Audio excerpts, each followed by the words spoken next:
বিসমিল্লাহির রহমানির রহিম। আমরা তাহলে ফিকহ আউয়ালের ফিকহের অংশটা পড়ছিলাম, তাই না? তো এর মধ্যে অনেকটুকুই শেষ হয়েছিল, প্রায় ১১৫ পৃষ্ঠা। এখন আসলে বাবু সাদাকাতুল ফিতর নিয়ে আলোচনা করি।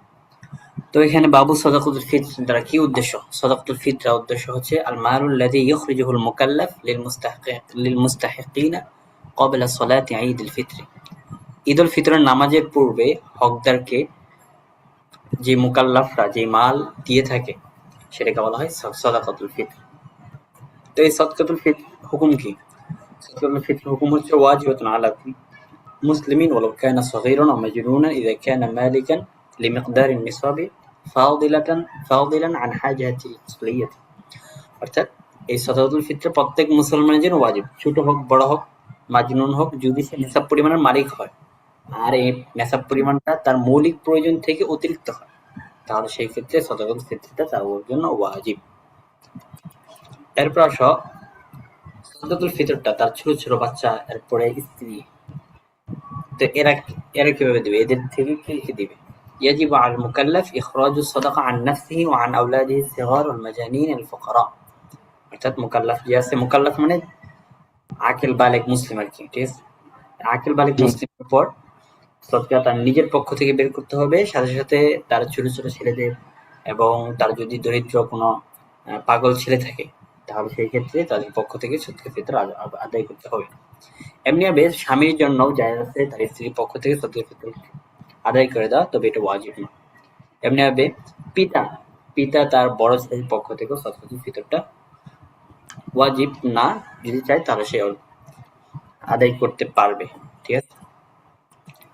এরপর সদকাতুল ফিতরের পরিমাণ কতটুকু? সদকাতুল ফিতরের পরিমাণ হচ্ছে নিসফে সা, প্রায় 1.5 কিলোগ্রাম তাকরিবান, কম হয় না, আও সা'আম মিন তামরিন আও শাঈরিন আও যাবিবিন, এক কথায় নিসফে সা। এখন আসো এই সদকাতুল ফিতরটা কখন বের করতে হবে? সদকাতুল ফিতরটা বের করতে হবে ঈদুল ফিতরের দিন সূর্য যখন উদিত হবে তখন থেকে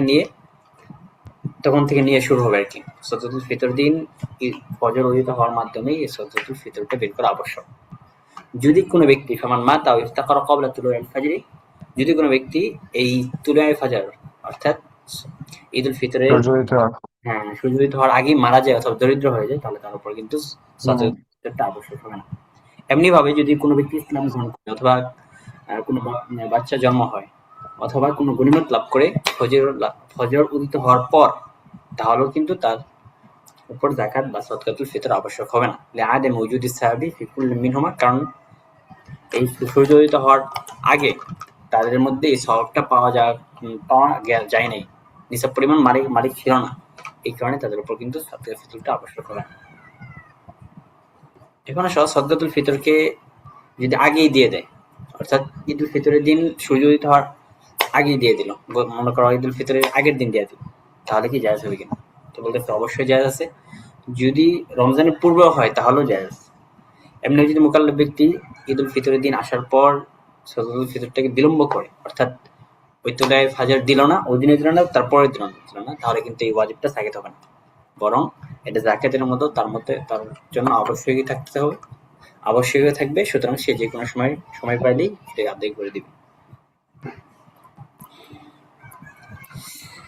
এই 4 টাকারে দিয়ে আছে। জি 4 টাকারে দিয়ে দেওয়ার কারণে ভালো হয়েছে। হ্যাঁ, এখান থেকে সব একদম সংক্ষিপ্ত তুমি বলে দিতে পারবো। যাকাতের শাব্দিক অর্থ, পারিভাষিক অর্থ, যাকাতের জন্য কি কি শর্ত। এরপর আসো কিতাবুস সাওম, যাকাতের পরে যে আলোচনাটা আসে সাওমের আলোচনা। সাওমের শাব্দিক অর্থ হচ্ছে আল-ইমসাকু মুতলাকান, সাধারণ বলা হয় আল-ইমসাকু আন শাহওয়াতাইল বাতান ওয়াল ফারাজ মিন তুলুইল ফাজরি ইলা গুরুবিশ শামসি। এই সময়গুলো ভালো করে মুখস্থ করতে হবে। আল-ইমসাক আন শাহওয়াতাইল বাতান ওয়াল ফারাজ মিন তুলুইল ফাজরি ইলা গুরুবিশ শামসি।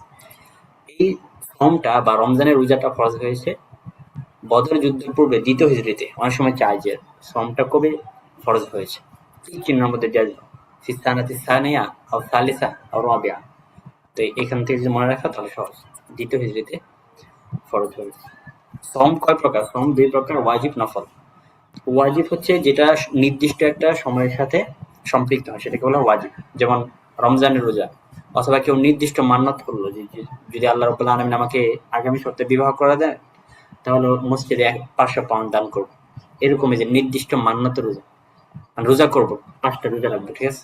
তো এটা কিন্তু নির্দিষ্ট সময়ের সাথে সম্পৃক্ত।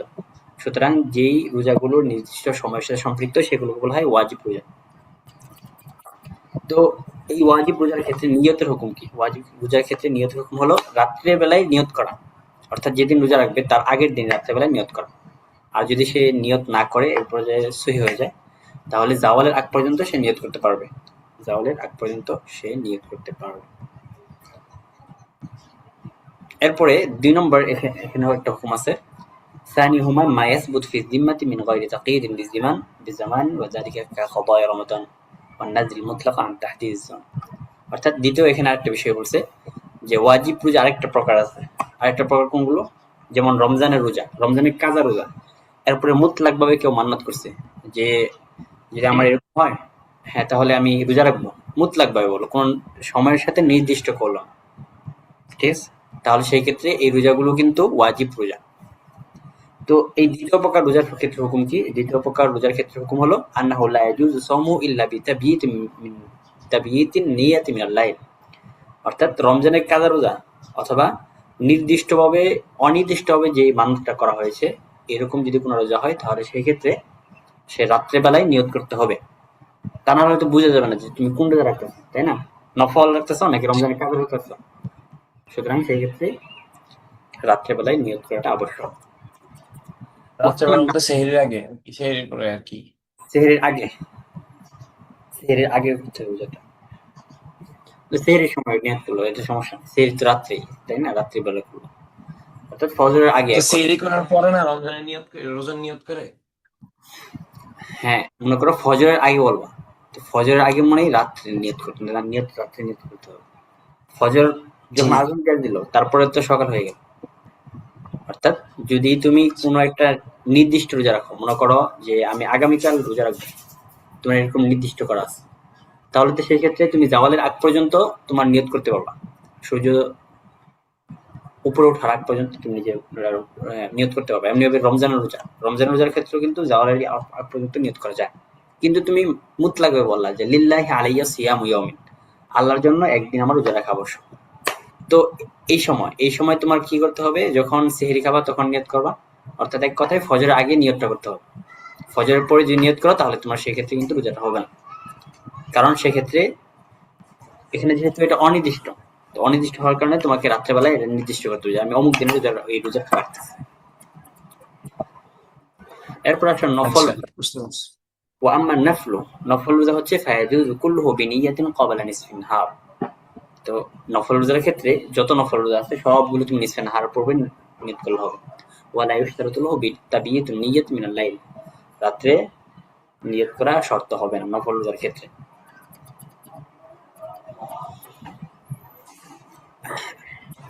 এরপর ওয়াক্ত সওম, সওমটা কবে থেকে শুরু হবে? সওমটা শুরু হবে ফজরের সাদিক থেকে ইলা গরবিল শামস পর্যন্ত। দলিল হচ্ছে ওয়াকুলু ওয়াশরাবু হাত্তা ইয়াতাবাইয়ানা লাকুমুল খাইতুল আবিয়াদ মিনাল খাইতিল আসওয়াদি মিনাল ফাজর। তো এখানে খয়তন দ্বারা কি উদ্দেশ্য?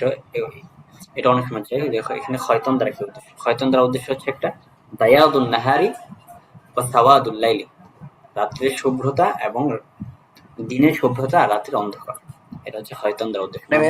একটু আবার বলেন, এটা আবার বলেন। এই যে কুলু ওয়াশরাবু হাত্তা ইয়াতাবাইয়ানা লাকুমুল খাইতুল আবিয়াদ, এই যে খয়তুল আবিয়াদ দ্বারা কি উদ্দেশ্য? মিনাল খাইতুল আসওয়াদ, মিনাল খাইতুল আসওয়াদ দ্বারা কি উদ্দেশ্য? এখানে দুইটা সুতা, আচ্ছা, খয়ত মানে সুতা, একটা বলা হয়েছে তোমাদের কাছে শুভ্র সুতা স্পষ্ট হওয়ার আগ পর্যন্ত মিনাল খাইতুল আসওয়াদ, কালো সুতা থেকে। তো এই দুই সুতা দ্বারা কি উদ্দেশ্য? দুই সুতার মাধ্যমে উদ্দেশ্য হলো প্রথম আল খাইতুল আবিয়াদ দ্বারা উদ্দেশ্য হচ্ছে বায়াদুন নাহারি, অর্থাৎ দিনের শুভ্রতা। তারপরে খয়তুল আসওয়াদ দ্বারা উদ্দেশ্য হলো সাওয়াদুল লাইলি, রাত্রের অন্ধকার। ঠিক আছে? আগের যুগে আচ্ছা, আচ্ছা। পরিছিল না আমাদের মতো, তো ওনারা এরকম জি, জি। সুতা দ্বারা ই করতেন যে সুতা দ্বারা একটা সেই সুতা দ্বারা এই যে অবস্থা থেকে টাইম দিতে হয়। এটা হচ্ছে খয়তন দ্বারা উদ্দেশ্য। এখন আসলে মা লা ইফতির সাইম, কোন কোন বিষয়ে রোজাটা ভেঙে দিবে, ভাঙবে না। মা লা ইফতির সাইম যেহেতু বলছে কোন কোন বিষয়ে রোজাদারের রোজাটা ভাঙবে না। এক নম্বর হচ্ছে আলাকুল বিশুরব আও আল জিমা নাসিয়ান, যদি ভুলে খেয়ে ফেলে, পানাহার করে ফেলে, এক কথায়, অথবা জিমা করে ফেলে। ২ নম্বর হচ্ছে ইহতিলাম, স্বপ্নদোষ হলে। ৩ নম্বর হচ্ছে ওয়াদাউল কাহলি, সুরমা লাগালে। ৪ নম্বর হচ্ছে তাকবিলুজ যাওজা, স্ত্রীকে চুম্বন করলে আলা নাফসি শাহওয়াতা, যদি সে নিজের উপর শাহওয়াতকে নিরাপদ থাকে ওই ব্যক্তির জন্য। আর যদি নিরাপদ না থাকে তাহলে সেক্ষেত্রে তার জন্য মাকরুহ হবে। ৫ নম্বর হচ্ছে আল-ফাইউ দুনা ইরাদা, যদি অনিচ্ছাকৃত বমি করে তাহলে কিন্তু রোজা ভাঙবে না। ৬ নম্বর হচ্ছে তাযাউকুত তাআম বিতরফিল লিসান, জিহ্বার একটা পাশ দিয়ে খাবার চাটলো যাতে করে গলার মধ্যে না পৌঁছে। এই ৬টা জিনিস যদি পাওয়া যায় তাহলে সেক্ষেত্রে কিন্তু রোজা ভাঙবে না। এখন আসো কোন জিনিস রোজাকে ভেঙে দিবে, রোজাদারের রোজাকে কোন জিনিস ভেঙে দিবে। এখন হচ্ছে আলাকল শুরব আয়ামিদান, পানাহার করা ইচ্ছাকৃত হবে। জিমা আউজাউজাতি লিজাউজাতি আয়ামিদান, ইচ্ছাকৃত হবে জিমা করা। এরপরে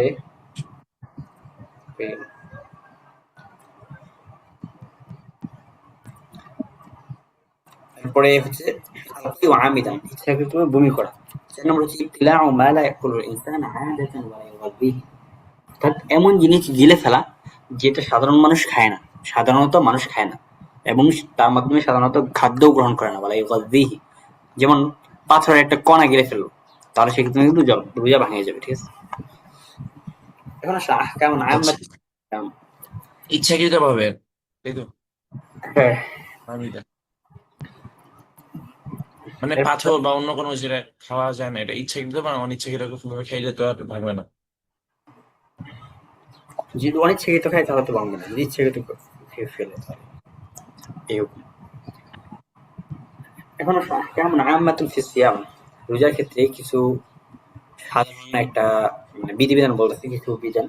এখন হচ্ছে যদি মহিলা তার শিশুকে কোনো খাবার চাবিয়ে দেয় তাহলে সেই ক্ষেত্রে মাকরুহ হবে, ভাঙবে না, মাকরুহ হবে। তো শর্ত হলো তার গলায় না।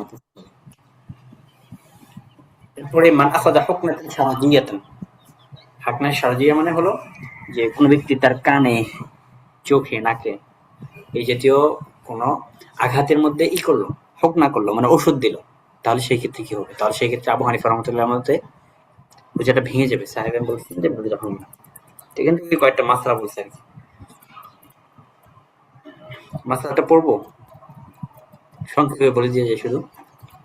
এরপর আসো ৩ নম্বর বলছে যে মান কানা মারিদান ফি রমাদান, যদি কোনো ব্যক্তি রমজানের মধ্যে অসুস্থ থাকে আর তার গালেবে জমা হয়, মানে প্রবল ধারণা হয় অভিজ্ঞতার ভিত্তিতে অথবা একজন ফিকা নির্ভরশীল ডাক্তার তাকে খবর দিয়েছে যদি তুমি এই অবস্থায় রোজা রাখো তাহলে তোমার অসুস্থতা বেড়ে যাবে অথবা তোমার সুস্থতা এটা বিলম্ব হবে, তাহলে সেই ক্ষেত্রে রোজা ভাঙার জায়েজ আছে, সেক্ষেত্রে সে কাজা করবে।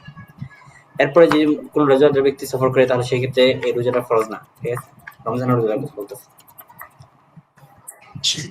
এরপরে যদি ما يقضي رمضان مخير في قضائه بين يفرق الصوم وبين يواصله ويوليه يوما بعد يوم, অর্থাৎ যদি রমজানের রোজা অনেকগুলো কারোর মধ্যে কাজা হয়ে যায় তাহলে সেই ক্ষেত্রে সে ইচ্ছা করলে ধারাবাহিকভাবে রাখবে, আবার ইচ্ছা করলে একদিন পর একদিন রাখতে পারে যদি কাজা হয় যে এই বিষয়গুলোর মধ্যে। যেমন মুসাফিরের ক্ষেত্রে, তো মুসাফির অথবা এই যে কাজা করলো তাদের অসুস্থতার কারণে বা সফরের কারণে, তো সেক্ষেত্রে ভেঙে যাবে। হ্যাঁ 5টা কাজা করলো, তো এই 5টা কাজা শেষ হলে ধারাবাহিকভাবে রাখতে পারে, আবার একদিন রাখবে, একদিন বাদ রাখবে, আবার পরের দিন রাখবে, এরকম করে রাখতে পারে। এরপরে 7 নম্বর আসলে হামিল আর মুরদি ওয়া ইযা খাফতা আলা ওয়ালিদিহিমা ওয়া আলা আনফুসিহিমা, যদি গর্ভধারিণী মহিলা অথবা দুধ পানকারিণী মহিলা যদি তাদের সন্তানের উপর ভয় করে অথবা তাদের নিজেদের উপর ভয় করে তাহলে তাদের জন্য রোজা ভাঙাটা জায়েজ আছে। তো এই ক্ষেত্রে আবশ্যক হবে রোজাটা কাজা করে নেবে, এই ক্ষেত্রে তাদের কিন্তু কোনো ফিদিয়া দিতে হবে না। এরপরে সর্বশেষ যে মাসআলাটি আসছে সেটা হচ্ছে আশ-শাইখুল কাবীর, অর্থাৎ বয়স্ক লোক যদি রোজা রাখতে সক্ষম না হয়, তার দুর্বলতার কারণে, অসুস্থতার কারণে, তাহলে সে রোজা ভাঙবে এবং প্রত্যেক দিনের বিনিময়ে একজন মুসলিমকে খাওয়াই দেবে। এরপর হুকমু মান মাতা ওয়া আলাইহি আইয়ামুম মিন রমাদান, মনে করো এক ব্যক্তি রোজা কাজা করছে, তো তার এই অবস্থা রমজানের অনেক দিনের রোজা কাজা আছে, সে কি করবে? সে এই ব্যাপারে মারা যাওয়ার আগে আওসা বিকদাইহি, এগুলোর ব্যাপারে কাজার ব্যাপারে ওসিয়ত করে যাবে। হ্যাঁ, আতআমা আলাই আনহু ওয়ালিয়ুহু লিকুল্লি ইয়াউমিন মিসকিনান নিসফা সা'ইন মিন কমহিন আও সা'আন মিন তামরিন আও সা'আন মিন শাঈরিন আও ইউখরিজু কিমাতা যালিকা মিনান নুকুদি, যদি ওসিয়ত করে যায় তাহলে সেই ক্ষেত্রে তার যে ওলি আছে প্রত্যেক দিনের বিনিময়ে একজন মিসকিনকে নিসফে স দিবে, গমে থেকে এক নিসফে দিবে। আর যদি তামার দেয়, খেজুর দেয়, তাহলে 100 দিবে। আর যদি জব দেয় তাহলে সেই ক্ষেত্রে 100 দিবে। অথবা সৎকার ফিতরের পরিমাণ বোঝাও। হ্যাঁ, অথবা এই পরিমাণ টাকা দিয়ে দিবে, শেষ। এখন আসো আল ফিত্র ফি সওমি তাতাউ। নফল রোজার ক্ষেত্রে যদি কেউ ভেঙে ফেলে তাহলে সেই ক্ষেত্রে তার কি অবস্থা? যদি কোনো ব্যক্তি নফল রোজা রাখার পরে ভেঙে ফেলে তাহলে সেই ক্ষেত্রে তার জন্য আবশ্যক হলো ওই রোজাকে আবার কাজা করা, ঠিক আছে? আর নফল রোজা এটা সাধারণত ওযর ছাড়া বাংলাতে জায়েজ নেই। এখন আসো হায়েজ এবং নফাসা যারা আছে তাদের জন্য রোজা রাখার কি হুকুম? যদি কোনো মহিলা হায়েজ হয় অথবা তার উপর রমজান মাসে নেফাসের রক্ত চলে আসে তাহলে সেই ক্ষেত্রে ইফতার করবে, এর পরবর্তীতে ভেঙে ফেলে রোজা ভেঙে এরপর কাজা করবে। ওয়ালাইসা আলাইহা আন তুমসিকা আনিল আকলি হালা উযরিহা তাশাব্বুহান বিস-সাইমিন। তবে তার জন্য এই অবস্থা আবশ্যক হলো খাওয়া থেকে বিরত থাকবে, যাতে করে সাইমিনদের সাথে তাশাব্বুহ থাকে। ঠিক আছে? এরপর আসো আশাক্কু ফি তুলুইল ফাজরি ওয়া গুরুবি শামসি। যদি মনে করো কোনো ব্যক্তি ধারণা করলো যে রাত এখনো বাকি, তো এই অবস্থায় সে সেহরি করছে, অথচ সূর্য উদিত হয় নাই, সে ধারণা করতেছে সূর্য উদিত হয় নাই, অথবা ইফতার করে ফেললো, সে ধারণা করতেছে সূর্য অস্তমিত হয়ে গেছে। অতঃপর স্পষ্ট হলো যে ফজর এখনো বাকি যখন সে সেহরি করতেছে। আর যে ইফতার করে ফেললো তার কাছে স্পষ্ট হলো যে এখনো সূর্য অস্তমিত যায়নি, তাহলে সেই ক্ষেত্রে তাদের জন্য কি আবশ্যক? তো তাদের জন্য আবশ্যক হলো সেই ক্ষেত্রে অবশিষ্ট যদি দিন থাকে সেক্ষেত্রে রোজা ভাঙবে না, বরং ওই দিনে রোজা কাজা করে নেবে, এর উপর কিন্তু কাফারা আবশ্যক হবে না। ঠিক আছে, মাসালা বুঝছো? জি। এরপর একটা বাবুল ইতিকাফ। ইতিকাফের শাব্দিক অর্থ হলো ইতিকাফ হুয়াল মুকসু, অবস্থান করা, আল বাকাউ ফিল মাসজিদ মা আস-সাওমি ওয়া নিয়াতিল ইতিকাফ। নিয়াতুল ইতিকাফ, এই ইতিকাফের নিয়ত লাগবে, সাথে রোজা লাগবে। মসজিদে থাকার নিয়ত লাগবে, রোজার সাথে ইতিকাফ। হ্যাঁ, তার হুকুম কি? হুকুম হচ্ছে সুন্নাত মুআক্কাদাতুন ফিল জুমলাতি, অর্থাৎ এটা সুন্নাত মুআক্কাদা, বিশেষ করে রমজানের শেষ দশকে। ইতিকাফের বিভিন্ন প্রকার আছে, এখানে তিনটা কথা বলা হয়েছে। এক নম্বর প্রকার হচ্ছে ওয়াজিব। ওয়াজিব ইতিকাফ, সেটা হচ্ছে মানজুর, মানে মান্নতের ইতিকাফ করা। যে কোনো ব্যক্তি মান্নত করে যায় আমি ইতিকাফ। আচ্ছা, ইতিকাফ করা এটা সুন্নতে মুআক্কাদা, ফরজে কিফায়া না? না, সুন্নাত মুআক্কাদা এটা। ইতিকাফ করে সুন্নাত মুআক্কাদা। এটা না ফরজে কিফায়া? তুমি এখানে বলছো যে এলাকার মধ্যে যদি কেউ ইতিকাফটা না করে তাহলে গুনাহগার হবে, তাই না? হ্যাঁ। সুন্নাত মুআক্কাদা, আহ তবে এটা ফরজে কিফায়ার পর্যায়ের হুকুমের দিক থেকে। তবে এখানে আচ্ছা, আহকামটা ভাগ করেছে আর কি, ওয়াজিব, সুন্নাত, মুস্তাহাব। তাহলে এটার হুকুম কি মূলত? এটা সুন্নতে মুআক্কাদা না ফরজে কিফায়া? ধরো এটা সুন্নত, হুজুর সাল্লাল্লাহু আলাইহি সাল্লাম থেকে এটা বর্ণিত হয়েছে, তবে এটা সামষ্টিকভাবে হচ্ছে ফরজে কিফায়া। অর্থাৎ যদি এলাকার মধ্যে কেউ ইতিকাফ না করে তাহলে সকলে গুনাহগার হবে। আচ্ছা, তো ইতিকাফটা তিন প্রকার। ওয়াজিব হচ্ছে মান্নত করলো কেউ তাহলে সেই ক্ষেত্রে ওয়াজিব হয়ে যাবে। দুই নম্বর হচ্ছে সুন্নাত। সুন্নাত হলো রমজানের শেষ দশকে ইতিকাফ করা সুন্নাত। তিন নম্বর হচ্ছে মুস্তাহাব। মুস্তাহাব হলো এই দুইটার অবস্থার সাথে যা কিছু আছে সেই ক্ষেত্রে মুস্তাহাব। তো মুতাকিফ ব্যক্তির জন্য হারাম হবে তার স্ত্রীর সাথে জিমা করা, ওয়ালাদ বাশির আকিফুন মাসাজিদ। এরপর এখান থেকে মুতাকিফ ব্যক্তির জন্য মসজিদ থেকে বের হওয়ার কিছু কিছু বৈধ সওয়াবের কথা বলছে, যেমন কদাউল হাজাত, ইস্তিনজা করতে গেল, আল খাউফ আলা আহলিহি বিল লিসিন ওয়া নাহওয়ি যালিক, সালাতুল জুমআতি ওয়াল ঈদাইন, এই জাতীয় কারণের মাধ্যমে মুতাকিফ ব্যক্তি মসজিদ থেকে বের হতে পারবে। এরপরে সংক্ষিপ্ত অবস্থায় আমি সবকিছু এখানে তুলে ধরছি। এরপর আসলে সর্বশেষ বিষয় হলো হজ। হজের শাব্দিক অর্থটা পড়ো ভালো করে। আল হাজ্জু লুগাতান আল কসদ মুতলাকান। শারআন বলা হয় জিয়ারাতুল বাইতুল হারাম আলা ওয়াজহি তাযীম লিআদাই রুকনিন আযীম মিন আরকানিল ইসলাম। এরপর হলো হুকমুহু, তার হুকুম কি? হুকুম হচ্ছে আল হাজ্জু ফারদুন ফিল উমর মাররাতান ওয়াহিদাতান। হজের মাস হচ্ছে তিনটা, শাওয়াল, জিলকদ এবং জিলহজের 10 দিন, প্রথম 10 দিন শাওয়াল, জিলকদ, জিলহজের প্রথম। হজ ওয়াজিব হওয়ার জন্য শর্ত হচ্ছে 5টা। এক নম্বর হচ্ছে বালেগ হতে হবে, আকিল হতে হবে, সহিহ থাকতে হবে, সুস্থ থাকতে হবে, এখন মালিকা মিনাল মাল, এই পরিমাণ মালে মালিক হতে হবে যে পরিমাণ তার খাবার, তার পানাহার, এক কথায় পানাহার, খাবার দাবার এবং তার সফরের যথেষ্ট হয়ে যায়। 5 নম্বর হচ্ছে নিরাপত্তা থাকতে হবে। সুতরাং মহামারী থেকে অথবা শত্রু থেকে যদি হজ মানে যে হজ করতেছে সে যদি ভয় পায় তাহলে তার উপর হজটা আবশ্যক না। এই 5টা শর্ত যদি পাওয়া যায় তাহলে তার জন্য হজটা আবশ্যক হবে। এখন এই সবগুলো কিন্তু আমভাবে গেল। এখন মহিলার জন্য হজ করার ক্ষেত্রে বিশেষ কিছু শর্ত আছে। 1 নম্বর শর্ত হচ্ছে ইশতারাতু ফিল মারআতি খাসাতান ইয়াকুনু লাহা মাহরাম। তার একজন মাহরাম লাগবে যে তার সাথে হজ করবে। এরপরে মাহরামের ক্ষেত্রে আবার শর্ত আছে। মাহরাম বালিগ হবে, আকিল হতে হবে। তো এই মাহরামিয়াতটা চাই রেহেমের দিক দিয়ে হইতে পারে, যেমন ইবিন ওই মহিলার ছেলে হলো অথবা ভাই হলো, অথবা মুসাহারাতে বৃদ্ধ হতে পারে, অথবা যেমন তার মেয়ের স্বামী, ঠিক আছে, অথবা তার নিজের স্বামী, বাবা, ভাই, এগুলো হতে পারে। এরপরে যদি মহিলাও মাহরাম ছাড়া হজ করে তাহলে সেক্ষেত্রে কিন্তু মাকরুহ হবে। এখন একটা হজের আরকান কি? হজের আরকান দুইটা। 1 নম্বর হচ্ছে আল ওকুফ বিআরাফাতে মুহরিমান, মুহরিম অবস্থায় আরাফায় ওকুফ করা। 2 নম্বর হচ্ছে তাওয়াফুল ইফাদা ওয়ালাউ আতা বিআরবাআতি আশওয়াতিন মিনহু ফাকাদ আদ্দা রুকন। ঠিক আছে?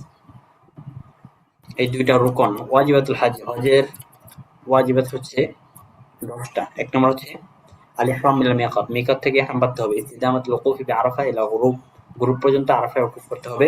3 নম্বর হচ্ছে মুজদালিফায় ওকুফ করতে হবে ইয়াউমুন নাহারে, ফজরের পর থেকে নিয়ে সূর্যোদয় হওয়ার আগ পর্যন্ত। এরপরে রমিল জিমার করতে হবে, পাথর নিক্ষেপ করতে হবে। 5 নম্বর হচ্ছে যাবিউল হাদি জবাহ করতে হবে। করেন এবং মুতামাত্তি, হাজের যে 3টা প্রকার আছে, একটা হচ্ছে মুফরিদ মনে হয়, আরেকটা হচ্ছে করেন, আরেকটা হচ্ছে মুতামাত্তি। তো এই করেন এবং মুতামাত্তি যারা আছে তাদের জন্য হাদি জবাহ করতে হবে। 6 নম্বর হলো তাওয়াফ জিয়ারাত ফি আইয়ামিন নাহরি, আইয়ামুন নাহরে তাওয়াফ জিয়ারত করা আবশ্যক। 7 নম্বর হচ্ছে সাই বাইনা সাফা ওয়াল মারওয়া। 8 নম্বর হচ্ছে তাওয়াফুল বিদাই। 9 নম্বর হচ্ছে ইবতিদাউত তাওয়াফ মিল বাইতি মিনাল হাজিল আসওয়াদ। সর্বশেষ হলো তারকু মাহজুরাতুল হজ, হজের যে নিষিদ্ধ বিষয়গুলো এগুলো বর্জন করতে হবে। এখন আসলে মিকাত গুলো কি? মিকাত দ্বারা কি উদ্দেশ্য? মিকাত দ্বারা উদ্দেশ্য হলো ওই সমস্ত স্থান লা ইজাউযুহা মান আরাদাল হজ আও উমরাতা ইল্লা মুহরিমান, অর্থাৎ মুহরিম ছাড়া যেগুলো হজ অথবা উমরার উদ্দেশ্যেই শুধুমাত্র এই ব্যক্তিগুলো মুহরিম অবস্থায় অতিক্রম করতে পারে। আবার বলি, সেগুলো হলো ওই স্থান যেগুলো ওই ব্যক্তি অতিক্রম করবে হজ এবং উমরা যারা ইচ্ছা করেছে শুধুমাত্র মুহরিম অবস্থায়, এগুলো হচ্ছে মিকাত। তো মিকাত মোট কয়টা? মিকাত আছে মোট 5টা। 1 নম্বর মিকাত হচ্ছে মিকাত আহলিল মাদিনা। মিকাত আহলিল মাদিনা সেটা হচ্ছে যুলহুলাইফা। কার মিকাত আর কোন মিকাত সেটা মনে রাখবেন। মিকাত আহলিল মাদিনা হচ্ছে যুলহুলাইফা। এরপর মিকাত আহলিল ইরাক হচ্ছে যাত ইরাক। মিকাত আহলি মিসর ও শাম হচ্ছে আল জুহফা। মিকাত আহলি নাজদ হচ্ছে কর্নুল মানাজিল। মিকাত আহলিল ইয়ামান হচ্ছে ইয়ালামলাম। এই 5টা মিকাত। তো এই 5টা মিকাতে যে অতিক্রম করবে সে মুহরিম অবস্থায় অতিক্রম করবে। এখন আসলে মিকাতের আগে যদি কেউ ইহরাম বেঁধে ফেলে তাহলে কি তার জন্য কি হবে? মিকাতের আগে যদি ইহরাম বেঁধে ফেলে তাহলে তার জন্য এটা জায়েজ আছে, ঠিক আছে? এই কারণে অনেক সময় হাজিরা দেখবা এই ইহরাম বেঁধে ফেলে একদম বাংলাদেশ থেকে, আমাদের বাংলাদেশ। তারপর মাহজুরাতুল ইহরাম, ইহরামের কিছু নিষিদ্ধ বিষয় আছে, অর্থাৎ ইহরামের পরে এই বিষয়গুলো করা যাবে না। একটা হচ্ছে রফাত, জিমা করা যাবে না। 2 নম্বর হচ্ছে ফুসুক, মাআসি প্রত্যেক সময় হারাম। তবে ইহরাম অবস্থায় বিশেষভাবে হারাম ফুসুক, ঝগড়াঝাটি করা যাবে না। কতলু সাইদুল বাররি ওয়াল ইশারাতু ইলাইহি ওয়া দালালাতু মান ইয়াসতাদু ইলাইহি, অর্থাৎ স্থলভাগের যে প্রাণীগুলো আছে সেগুলো হত্যা করা এবং তার দিকে ইশারা করা। হত্যা করা যেরকম ভাবে হারাম তেমনি ভাবে আরেকজনকে দেখা যাবে ওই যে, এটাও হারাম। এরপরে লুবসু শাইইন মিনাল মালাবিসিল মু'তাদাতি, অর্থাৎ সেলাইযুক্ত কাপড় পরিধান করা, এটাও হারাম কিন্তু। অর্থাৎ এই যে একদম সাদা সেলাই ছাড়া এরকম কাপড়। তাওদিয়াতু রাসি ওয়াল ওয়াজহি, মাথা এবং চেহারা ঢাকা। সেলাই দেওয়া, জি, সেলাই দেওয়া না, কি করা? সেলাই? মানে সেলাইবিহীন কাপড় পরিধান করা না। হ্যাঁ, হ্যাঁ। এখানে আচ্ছা, তো ই করা মানে সেলাই হারাম গুলো বিষয় বলতেছে না যে এই বিষয়গুলো হারাম। স্বাভাবিক যে কাপড়গুলো আছে এই জাতীয় কোনো কাপড় পরিধান করা, এটা কি ইহরুম, ওই ইহরুম থেকে সবগুলো হারাম। মিন মাহজুরাতিল ইহরাম মা ইয়ালি, ইহরামের নিষিদ্ধ বিষয়গুলো রফাস করা, ফুসুক করা, কিতাল করা, কতল সাইদ করা। এখন যে একরকম আছে, মানে ওই বাটন বোতাম থাকে, ওইটা কি?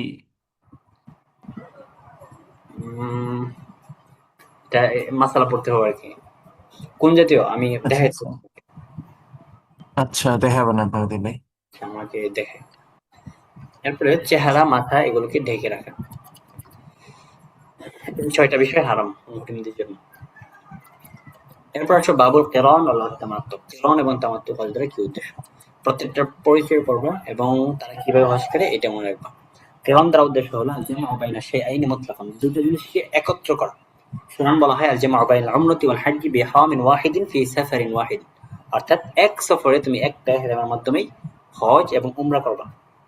বুঝছো, মানে একটা সফরে এক ইহরাম বাঁধবা, এক ইহরামে হজ এবং উমরা করবা, এটা অনেক কঠিন।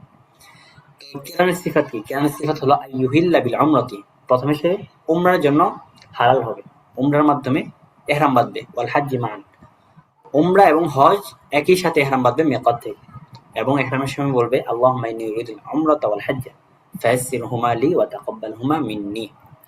এটাকে বলা হয় কিরান। তো কিরানটা অনেকে করে, কিরান করলে তো অনেক সহজ। এরপর একটা তামাত্তু। তামাত্তু হচ্ছে আল ইনতিফা, الجمع بين إحرام العمرة وأفعالها وإحرام الحج وأفعاله في أشهر الحج। অর্থাৎ তামাত্তু দ্বারা উদ্দেশ্য হলো যে উমরার যে এহরাম এবং তার কার্যক্রম এগুলোর মাঝে, এবং হজের এহরাম এবং তার কার্যক্রম হজের মাসেই করা। অর্থাৎ তুমি সফর করবে একটাই, কিন্তু ধরো আগে গিয়ে তুমি উমরা করে হালাল হয়ে গেল, নিয়ত দুইটা। হ্যাঁ উমরা করে হালাল হয়ে গেল, এরপরে তুমি আবার নতুন করে হজের জন্য এহরাম বাঁধলা, এটাকে বলা হয় তামাত্তু। তো অধিকাংশ তামাত্তু, তো এটাই করে এখন, না? হ্যাঁ কি বললা? হচ্ছে আমার তো বেশি করা হয় এখন।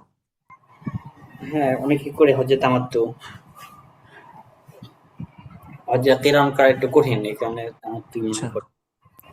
তো মুতামাত্তির সিফাতগুলো তারা কিভাবে করবে? আইয়াবতাদিআ বিল ইহরাম মিনাল মিকাত, মিকাত থেকে সে সর্বপ্রথম ইহরাম বাঁধবে। ওয়া ইয়াহরুম বিউমরাতিন ফাকাত, এই মিকাতের মধ্যে শুধুমাত্র উমরার ইহরাম বাঁধবে। ওয়া ইয়াদখুলু মাক্কা ফায়াতুফু বিহা ওয়া ইয়াসআ, এরপর সে মক্কায় প্রবেশ করবে, তওয়াফ করবে, এরপর সাই করবে। সুম্মা ইয়াতাহাল্লালু মিনাল উমরাতি বিল হালকি আও বিত-তাকসীর, অতঃপর সে হলাক এবং তাকসীরের মাধ্যমে উমরা থেকে হালাল হয়ে যাবে। এরপর মক্কার মধ্যে হালাল অবস্থায় অবস্থান করতে থাকবে। যখন জিলহজ মাসের তারউইয়ার দিন আসবে অথবা তার পূর্বেই, তখন সে নতুন করে মসজিদুল হারাম থেকে হজের জন্য এহরাম বাঁধবে, অথবা হারামের যে কোনো জায়গা থেকে। তো এই মসজিদুল হারাম থেকে এহরাম বাঁধা এটা হচ্ছে উত্তম। এরপরে হলো মুফরিদের মতো, মুফরিদ যেরকম হজ করে সেভাবে হজ করে। এই যে হজ, হাজির 3 প্রকার, মুফরিদের নাম বলছে। একজন হচ্ছে মুফরিদ, শুধু হজ করে, সে উমরা করে না, বুঝছো।